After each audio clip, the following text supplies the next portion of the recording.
My spouse and I met at work and got married 8 years ago. Ever since we were newlyweds, we always talked about having children as soon as we could. But it was difficult for us to conceive, and 5 years into our marriage, we went for fertility tests at the hospital. It turned out the issue was with my husband, so he started attending a fertility clinic. He was prescribed medication, which he took regularly, but there was no significant improvement. I also took supplements to increase my chances of getting pregnant, and we both tried hard. But after 8 years of marriage, I never got pregnant. We were gradually becoming mentally exhausted. Slowly, our arguments increased, and our relationship grew cold. Then one day, while my husband was out, his coworker Brown called our home phone. "Hello, long time no see. This is Brown. Do you remember me?" "Oh yes, of course, I remember you. But why the sudden call?" "Don't tell me something has happened to my husband," I said, suddenly worried. But then Brown told me something I never imagined. "John, he's having an affair." "What? What do you mean?" I decided to meet with Brown to hear the full story. "I'm sorry it was so sudden. I just couldn't stand by any longer," he told me. He explained that John was having an affair with a new employee at their company. I overheard it. I went back to the office at night to pick up something I forgot, and I found John and Smith there alone, talking about going on a trip together on their next day off. I thought it was bad and hurried out of the office. Since then, Brown had been suspecting my husband of cheating. Later, he happened to be at a seminar with both of them and secretly kept an eye on my husband and this woman. After a social gathering, he followed them as they left together and entered a hotel arm in arm. Here is a photo from that time. Brown zoomed in on a photo on his cell phone, showing my husband and a young woman entering a hotel arm in arm. The side profile in the picture was unmistakably my husband's, and the woman next to him was clinging close to him. According to him, my husband has been meeting her under the guise of working late or being on business trips. Brown has been an acquaintance of both my husband and me since before we got married. He wouldn't lie to me, although I didn't want to believe it. Considering our recent strained relationship, it seemed plausible.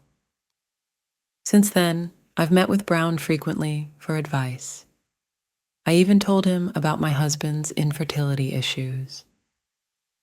Brown listened attentively as I pondered over what to do about my marriage moving forward. "John, your wife is so beautiful. It's unbelievable that you would cheat. There's evidence. You might want to start preparing for a divorce," Brown advised. That day, I was drunk. I heard from my husband that he was going on a business trip and would be away, but he must have been out with that woman from the photo. Brown thought so too. It's so frustrating. I don't remember much from that night because I drank too much. When I woke up, I was lying on a hotel bed. I had a message from Brown on my phone. He said he had drunk so much that he lost his memory and stayed at the same hotel, and he had already headed to the office. Then something surprising happened. A few weeks later, I discovered I was pregnant. That night, I had suspected it might be the case. The child is likely Brown's. I could keep this a secret and pretend it's my husband's child, but I didn't want to do that. I didn't want to lie. Also, there was a feeling of revenge for my husband's infidelity. Either way, I couldn't see myself being happy staying with my husband. When I told Brown about it, he immediately suggested I leave my husband and come to live at his place. So I brought up divorce. I cheated. I can't stay with you anymore. Let's separate. I'm pregnant, I said, looking at the divorce papers I presented. My husband stared at me in despair. You cheated too, right? What are you talking about? Me cheating and you're pregnant? What do you mean? He asked. That's what it means. So it's because I can't get you pregnant, my husband murmured. He stared at the divorce papers in his hands. Afterward, we submitted the divorce papers to the city hall, and I moved my belongings to Brown's apartment. After some time, Brown, who was initially kind, began to grow irritated with the baby's crying and started to become violent towards me. Unable to endure it any longer, I left him. When our daughter turned 2, I returned to my parents' home with her. Why did it all turn out like this? I was blessed with a child, but in the end, I couldn't have a happy family. Grandchildren really are precious, aren't they? My mom said. Fortunately, my parents adored their granddaughter. I started working at a local supermarket during the day while my mom looked after my daughter. The standing job was very tough at first, and I came home exhausted every day. But seeing my daughter's adorable smile always soothed me. Oh, don't scratch so much. It'll leave marks, I would say. My daughter was being treated for severe eczema and went to the hospital regularly, but her symptoms hardly improved. I need to find a gentle soap for her skin. Oh, this might be a good one. One time I found a product online called Handable Soap. It's ideal for eczema-prone skin, and the reviews are good too. Maybe I should try this. I immediately ordered the soap online. When the soap arrived and we tried it, my daughter's skin condition improved significantly. I bought the soap repeatedly too, then 3 bars at a time. I also wrote a thank you email to the store. Hello, since using your soap, my daughter's eczema has improved. Thank you so much. In the mail, I included a message of gratitude along with photos of my daughter before and after using the soap. One day, I received a reply from the store. They said my email was very encouraging. I continued using the soap for my daughter. Years passed, and my daughter turned 5. She began to ask, "Why don't we have a dad at home?" I didn't want her to meet Brown, fearing he would become violent again. He might even try to take her back. I think it's better to assume that man is gone. That's why I told my daughter, Daddy has gone to heaven. I wanted to forget all about Brown. Remarrying him after divorcing John was a mistake. Now that's how I feel. It's not that I grew to hate John. It's just he cheated. But maybe the reason John cheated was partly my fault. I think I might have pressured him too much because we couldn't have children. We should have tried to meet halfway and talk things through. But it's too late now to think about starting over with him. I haven't been in contact with him at all since the divorce. I heard that after our divorce, he quit his job and moved somewhere else. I wonder what he is doing now and where he is. But even if we met again, I couldn't forgive what he did, and he wouldn't forgive me either. While contemplating these things, the days went by. One day, my daughter and I went on a hot springs trip with my parents by car. My father drove us across the state line, enjoying the drive along the way. We stopped at a certain roadside station. "Oh, this place is—" I said it out loud without thinking. This roadside station housed the shop where I bought the soap. It was truly a coincidence. I wanted to meet the shop owner in person to express my gratitude. So I took my daughter's hand and headed inside the building. On the opposite side of the food section, which displayed locally grown vegetables and fruits. There was a sign for handable soap across from an ice cream shop. I entered the small store. Apart from soaps, the shop also sold herbal teas and potpourri. "Well, welcome," a familiar voice greeted my daughter and me. When I looked up, there was John, my ex-husband, standing there. "I never thought we would meet here." John looked at me in surprise. "Mary? John?" We stood there in silence for a while. Then my daughter asked, "Mommy, who is this man?"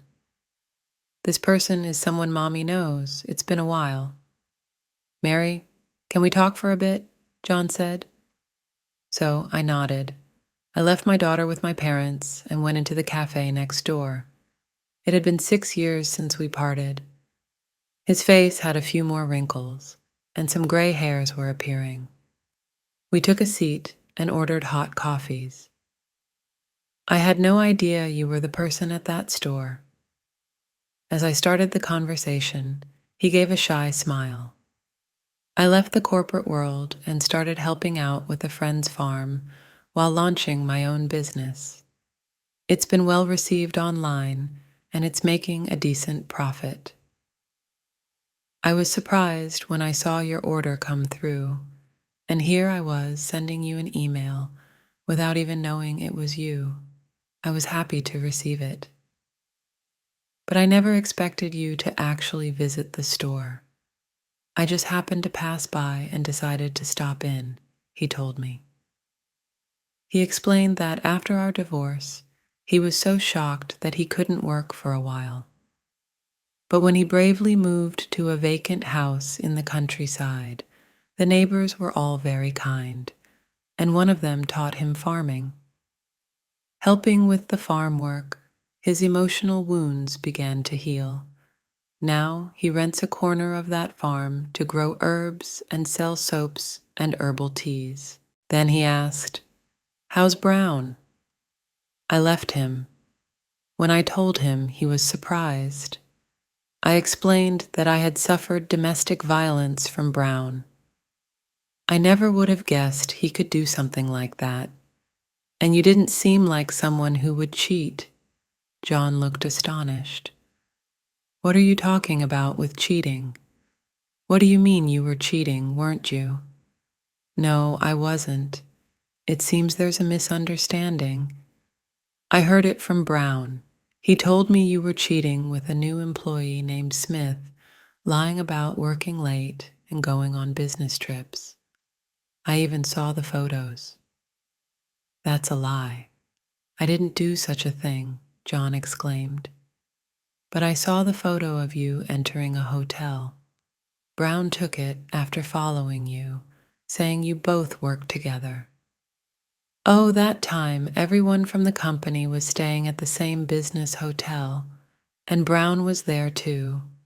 She was really drunk, and it was a tough situation," John explained.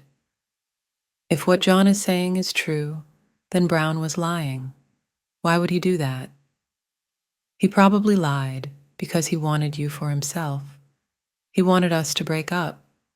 I heard after I left the company that Brown liked Smith and asked her out, but she rejected him. At that time, there were rumors within the company that Smith liked me, but I never heard anything from her personally, John explained. "So, you're saying I was deceived. What a revelation. I believed Brown's lies and ended up bearing his child. How naive I was. Thinking about it makes me feel so ashamed, pathetic, frustrated, and I owe John an apology." Tears started to come. "I'm sorry. I should have trusted you." "Don't cry," he says, offering a handkerchief. "If the misunderstanding is cleared up, that's enough for me. Hey, would you consider starting over with me?" At his words, I looked up and met his eyes. "You would forgive me?" I asked. "When you asked for a divorce, I thought if you had someone else, there was nothing I could do. I gave up. But now that you're not with Brown, I won't hold back. Let's live together. all three of us. Hot tears streamed down my cheeks one after another. I wiped them with a handkerchief as he led me and said, "Please, let's do that later." We did a DNA test, and it turned out that the child was not Brown's, but John's. When I told John everything, he accepted it all. My daughter was able to return to a real father. After that, I quit my job at the supermarket and moved with my daughter to John's house. "Dad, this herb smells really good, doesn't it?" Now, my daughter enjoys helping with soap making, and I am pregnant with our second child. "Let's turn this place into a big herb garden for our family of 4, John suggested. "That sounds great," I agreed. "Yeah," my daughter exclaimed. John smiled at us, his hands full of herbs.